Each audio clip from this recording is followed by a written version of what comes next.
আসসালামু আলাইকুম। এটিএম এগ্রোর পক্ষ থেকে সবাইকে জানাই আন্তরিক শুভেচ্ছা। আশা করি সকলেই ভালো আছেন।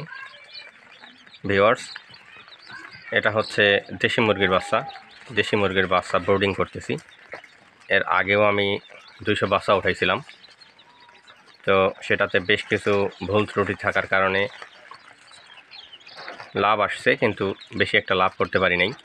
তবে এবার হয়তোবা ভুলগুলা শুধরে নিয়ে ভালো কিছু করব ইনশাআল্লাহ।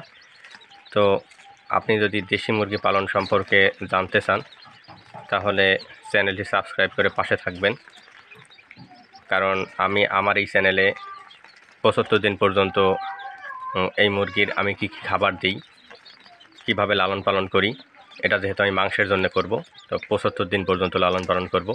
কত টাকা খরচ হয়, কত টাকা লাভ হয়, বা কোন কোন সমস্যা দেখা যায়, সব কিছু বিষয়ে আপনাদের দেখানোর চেষ্টা করব ইনশাআল্লাহ।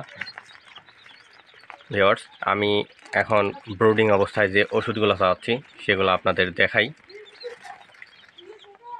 এখন দুপুরবেলা, এখন আমি চালাচ্ছি লাইসোভিট প্রতি লিটার পানিতে 1 গ্রাম দিচ্ছি। লাইসোভিট এটা আমি বাচ্চা নিয়ে আসার পরে 12 ঘন্টা আমি লাইসোভিট চালাইছি। এরপরে চালাইছিলাম হচ্ছে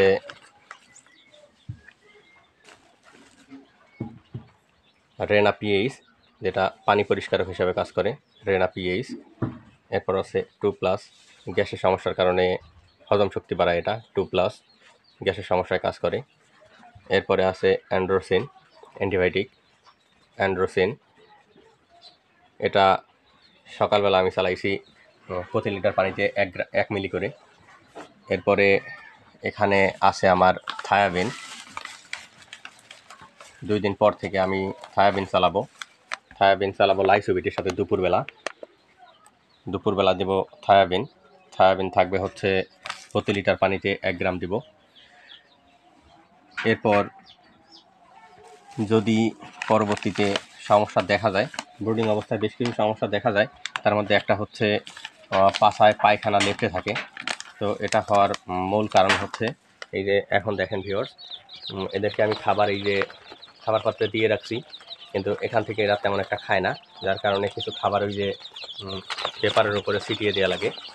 তো পেপারের উপর ছিটিয়ে দিলে এই খাবার সহ পায়খানাও খেয়ে ফেলে, যার কারণে এদের পেটে গ্যাস হয় এবং পাতলা পায়খানা করা শুরু করে, যার কারণে পাছায় পায়খানা লেপটে থাকে। তো এই কারণে আমি আরও 2টা ওষুধ নিয়ে এসে রেখেছি অগ্রিম। এই 2টা ওষুধ পরবর্তীতে প্রয়োজন অনুসারে যদি প্রয়োজন হয় তাহলে ব্যবহার করব। এটা হচ্ছে ডাইরোভেট আর আছে হচ্ছে ফসভেট।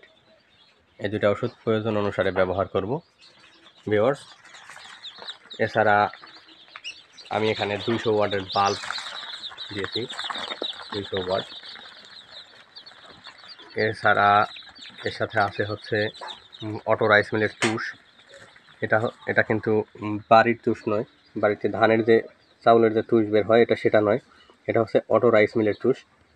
আপনারা অটো রাইস মিলের তুষটা ব্যবহার করবেন। এছাড়া অটো রাইস মিলের তুষের উপরে ব্যবহার করবেন পাটের ছালা, তার উপরে 1 দিন বা 2 দিন ব্যবহার করতে হয় পেপার, যার কারণে আমি এই যে পেপার দিয়ে দিয়েছি দেখেন। আর পেপারটা চেঞ্জ করে দিতে হয় যেন এখানে গন্ধ না হয়। গন্ধ সৃষ্টি হলে অ্যামোনিয়া গ্যাস হবে, আর অ্যামোনিয়া গ্যাস অবশ্যই মুরগি বা যে কোনো প্রাণীর জন্যই ক্ষতিকর। আমি এখানে এখানে আমার কাছে কোনো প্রকার গন্ধ লাগতেছে না, এমন একটা অবস্থাতে আছি। তো যদি অ্যামোনিয়া গ্যাস হয় তাহলে এখানে প্রচণ্ড গন্ধ হবে। তো এই কারণে আপনারা ব্রুডিং অবস্থায় এগুলা খেয়াল রাখবেন। আর আমি এখানে দেখেন, এটা হচ্ছে স্টার্টার নয়, এটা হচ্ছে প্রি স্টার্টার ফিড ব্যবহার করতেছি। 15 দিন পর্যন্ত ব্যবহার করব প্রি স্টার্টার ফিড, এরপরে ব্যবহার করব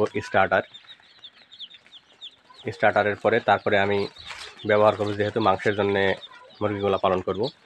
তো সেই কারণে আমি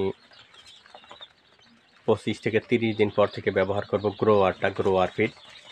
এছাড়া আমি আরও একটু ভিন্নতা আনবো, সেটা অবশ্যই আপনাদের দেখানোর চেষ্টা করব, খাবারের ভিন্নতা, যাতে খাবারের খরচটা কম লাগে।